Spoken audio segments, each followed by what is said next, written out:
Good afternoon, everyone, and thanks so much for joining us for 12 News at 4. I'm Tram Mai. Today, we're taking a deeper dive into the major ruling that came down yesterday, affecting Phoenix's largest homeless encampment known as the Zone. A judge ordered the city to clear it out by November 4th.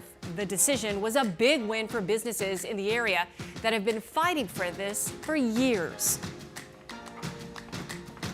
I was extremely happy and a little emotional that this is actually going to happen. They are actually going to clean up this area. I never thought it would get this bad. People defecating, urinating on my building, on trees, sidewalks, just anywhere. Currently, the biggest issue we're having is foil with burned drug residue. The judge called the zone a biohazard and zeroed in on the increase in violence and organized crime in that area. Joining me now to talk about the backstory to all of this and what the ongoing struggle on the streets of Phoenix is doing to people who work and live nearby is Team 12's Erica Stapleton, who's been really covering this case from the very beginning. Erica, you've been in the zone. How hard is it for the city to really clean up the encampment? Well, anyone who's been there knows it's a challenging environment, and the city's invested resources. They've enhanced their cleanings. But as the judge said in his ruling, it's just not enough to satisfy the needs of everyone in that area. So it's super complicated, and it's going to continue to be controversial. Yeah, so the city also wants to move all the homeless to a nearby campground.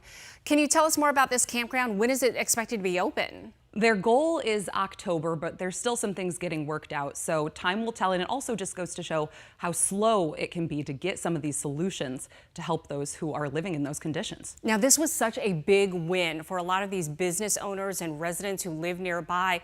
Could this actually set a precedent for other cities in Arizona? Well, the attorneys who filed the lawsuit against the city of Phoenix here actually filed a similar lawsuit in Tucson just this week. So absolutely, yes, it could set a precedent, but keep in mind, the city of Phoenix is likely going to appeal that ruling that was just cast down yesterday. Yeah. And there could be some shakeups from higher courts. Sure, definitely not over. All right, Erica, thank you so much. So now we want to dive deeper into this ruling with our legal expert, Hector Diaz of Diaz Law. He joins us now to break down what this decision means. Hector, thank you so much for joining us. All right, so Erica alluded to the fact that this could set a precedent.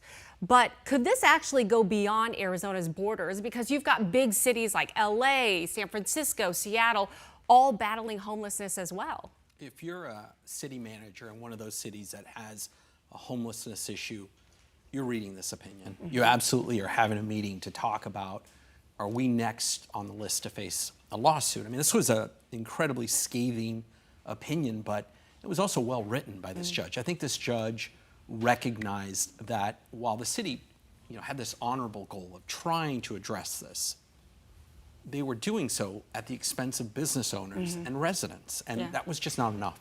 Okay, so explain the difference between the preliminary injunction that was issued earlier this year versus what was handed down yesterday, the permanent order. Why wasn't this permanent from the get-go? That's a great question. So when you file a lawsuit, sometimes, as in this case, there are certain things that need to happen other than just the request for money, say, when somebody thinks of a lawsuit. Here, you had business owners and residents that were saying, we have got violence, we have got drug activity, we have got all sorts of biohazard issues.